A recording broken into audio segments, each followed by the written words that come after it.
إن الحمد لله نستعينه ونستغفره ونؤمن به ونتوكل عليه ونعوذ بالله من شرور أنفسنا ومن سيئات أعمالنا من يهده الله فلا مضل له ومن يضلله فلا هادي له ونشهد أن لا إله إلا الله وحده لا شريك له ونشهد أن سيدنا ونبينا ومولانا محمدا عبده ورسوله بسم الله الرحمن الرحيم أشداء على الكفار رحماء بينهم ناظرین مکرم، یہ ماہ ذی الحج چل رہا ہے اور یہ اسلامی سال کا آخری مہینہ ہے جو بڑے فضائل و برکات والا مہینہ ہے۔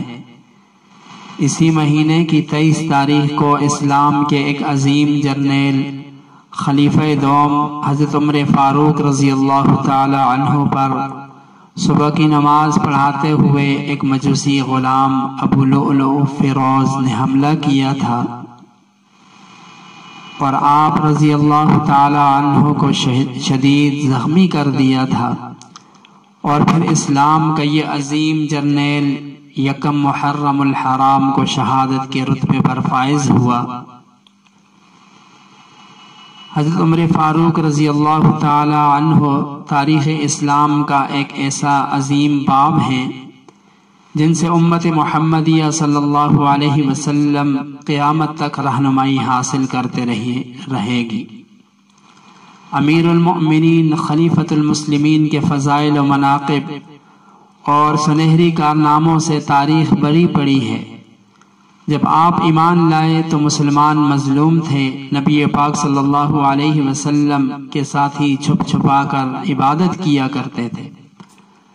حضرت عمر فاروق رضی اللہ تعالی عنہ نے اسلام قبول کیا اور اسلام کی تاریخ کا پہلا دن تھا کہ بیت اللہ پر اسلام کا پرچم سر بلند ہوا اور بیت اللہ میں باجماعت نماز ادا ہوئی۔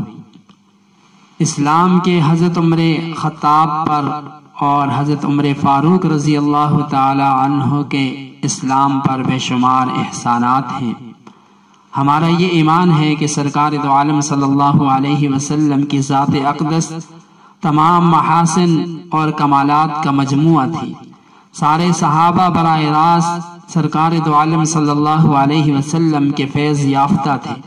یہ حضور علیہ السلام کی محبت تربیت کا اثر تھا۔ ہر صحابی کو آقا دو جہاں کے اوصاف حمیدہ کا کچھ نہ کچھ حصہ ضرور ملا۔ کسی کے حصے میں صداقت آئی، کسی کے حصے میں شرافت آئی، کسی کے حصے میں حیا آئی، کسی کے حصے میں امانت آئی، کسی کے حصے میں دیانت آئی، کسی کے حصے میں شجاعت آئی۔ لیکن حضرت عمر فاروق رضی اللہ تعالی عنہ ایسے خوش نصیب ہیں کہ جن کے حصے میں نبی پاک صلی اللہ علیہ وسلم کی عدالت آئی۔ سیدنا عمر فاروق رضی اللہ تعالی عنہ بلا شبہ عظمت اسلام کی توقیر تھے اور نظام مصطفیٰ صلی اللہ علیہ وسلم کی تعبیر تھے۔ ناظرین مکرم، جن حضرات نے حج یا عمرہ کیا ہو وہ جانتے ہیں کہ نبی پاک صلی اللہ علیہ وسلم کے ساتھ ابو بکر صدیق اور حضرت عمر فاروق بالترتیب اس طرح آرام فرما رہے ہیں کہ جہاں حضور علیہ السلام کے کندھے مبارک ہیں وہاں آپ کے عظیم رفیق کا سر مبارک ہے، اور اسی طرح حضرت ابو بکر صدیق کے کندھوں کے ساتھ حضرت عمر فاروق کا سر مبارک ہے۔ رسول اللہ صلی اللہ علیہ وسلم کا رخ انور قبلہ کی طرف ہے۔ حضرت ابو بکر صدیق اور حضرت عمر فاروق کے چہرے کا رخ بھی قبلہ ہی کی طرف ہے۔ گویا محبوب خدا ابو بکر صدیق کی نگاہوں میں ہیں اور محبوب خدا محبوب مصطفیٰ دونوں حضرت عمر فاروق کی نگاہوں میں ہیں۔ ان دو عظیم جانثاروں کی مزید شان دیکھیں کہ حضرت ابو بکر صدیق کی بیٹی حضرت عائشہ اور حضرت عمر فاروق کی بیٹی حضرت حفصہ آقا دو جہاں سرور کونین صلی اللہ علیہ وسلم کے حرم میں تھی۔ بے شمار صحابہ نے آپ علیہ السلام کے دست مبارک پر اسلام قبول کیا، لیکن حضرت عمر فاروق کے اسلام قبول کرنے کا واقعہ اپنی نوعیت کا منفرد اور انوکھا واقعہ ہے۔ حضرت امیر المؤمنین حضرت امیر شریعت سید عطا اللہ شاہ بخاری سے کسی نے سوال کیا کہ حضرت عمر اور حضرت علی میں فرق کیا ہے؟ تو آپ نے فرمایا کہ علی مرید ہیں اور عمر مراد ہیں۔ سب صحابہ آئے لیکن عمر کو لایا گیا۔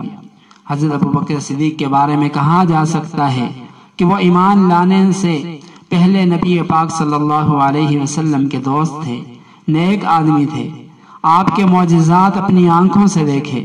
حضرت خدیجہ رضی اللہ تعالی عنہ کے بارے میں کہا جا سکتا ہے کہ وہ حضور علیہ السلام کے حرم میں تھی، انہوں نے آپ علیہ السلام کے اخلاق کردار کو دیکھا، آپ علیہ السلام کے اطوار و افعال کو دیکھا۔ حضرت علی کے بارے میں یہ دلیل دی جا سکتی ہے کہ ان کے ایمان لانے میں ان کا اپنا کوئی کمال نہیں تھا، وہ تو حضور علیہ السلام کی کفالت و تربیت میں جوان ہوئے۔ لیکن ایسی باتیں اور دلیلیں دینے والے حضرت عمر فاروق کے بارے میں کیا دلیل اختیار کریں گے؟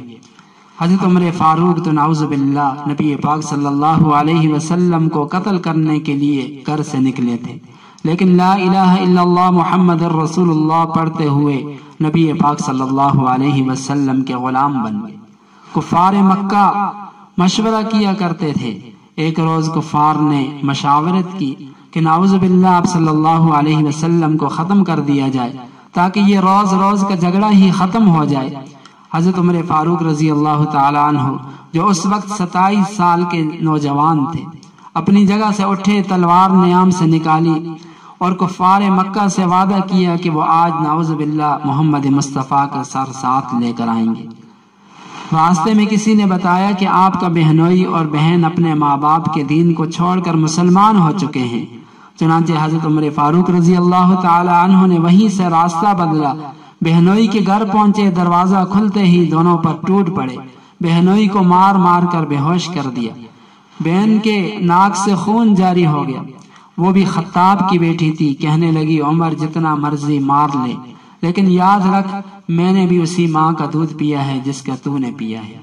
اب جان تو جا سکتی ہے، جسم کے ٹکڑے ٹکڑے ہو سکتے ہیں، مگر محمد مصطفیٰ پر لایا ہوا ایمان نہیں جا سکتا۔ حضرت عمر فاروق رضی اللہ تعالی عنہ نے جب بہن کا بہتا ہوا خون دیکھا تو دل نرم ہو گیا، کہنے لگے تم جو پڑھ رہے تھے ذرا وہ مجھے بھی سناؤ۔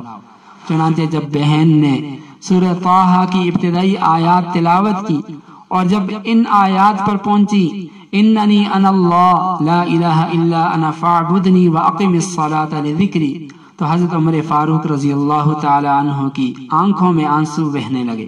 فرمایا بہن فاطمہ بس کرو، مجھ میں اور سننے کی اب تاب نہیں، مجھے تو بس جلدی رسول اللہ صلی اللہ علیہ وسلم کے قدموں میں پہنچا دو۔ چنانچہ رسول اللہ صلی اللہ علیہ وسلم کی خدمت میں حاضر ہو کر مشرف با اسلام ہوئے۔ ناظرین مکرم، آج حضرت عمر فاروق رضی اللہ تعالی عنہ کے عدل و انصاف کی باتیں ہو رہی ہیں، لیکن کہاں ہے ان جیسا عدل و انصاف؟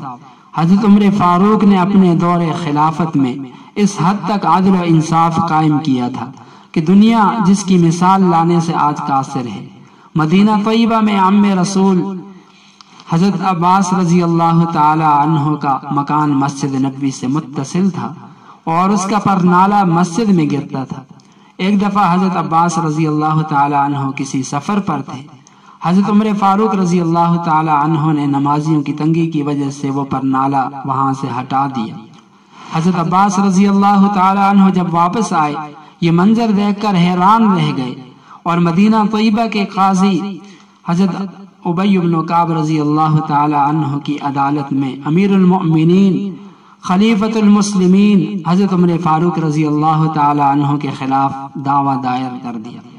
حضرت ابی بن کعب رضی اللہ تعالی عنہ نے حضرت عمر فاروق رضی اللہ تعالی عنہ کو طلب کر کے سوال کیا کہ کسی دوسرے کے مکان میں آپ نے تصرف کیسے کر دیا؟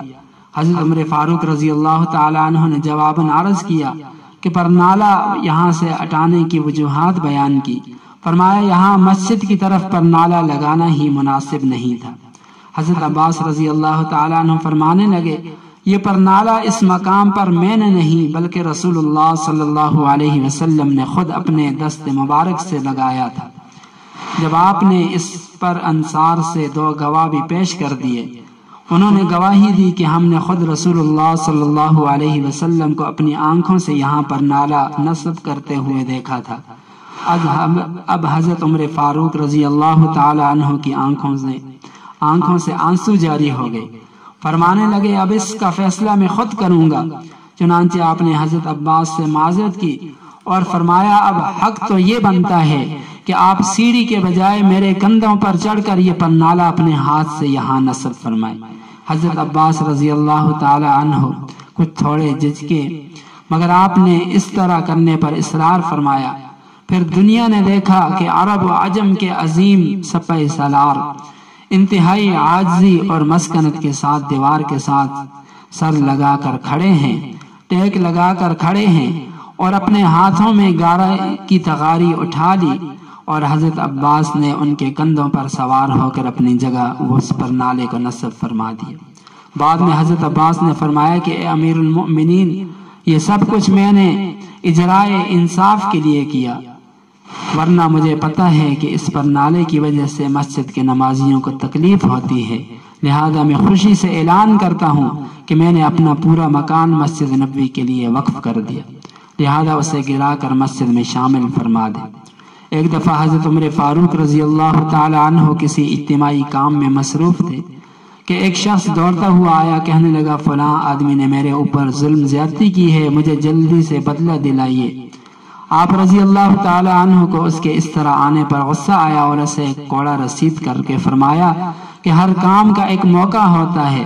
جب وہ شخص چلا گیا تو بعد میں آپ کو خیال آیا، چنانچہ آپ نے اس شخص کو بلا کر فرمایا کہ یہ کوڑا لو اور جس طرح میں نے تجھے مارا ہے اسی طرح تو مجھے بھی مار لے، بدلہ لے لے، کل قیامت کے دن خدا کے سامنے مجھے شرمندہ رسوا نہ کرنا۔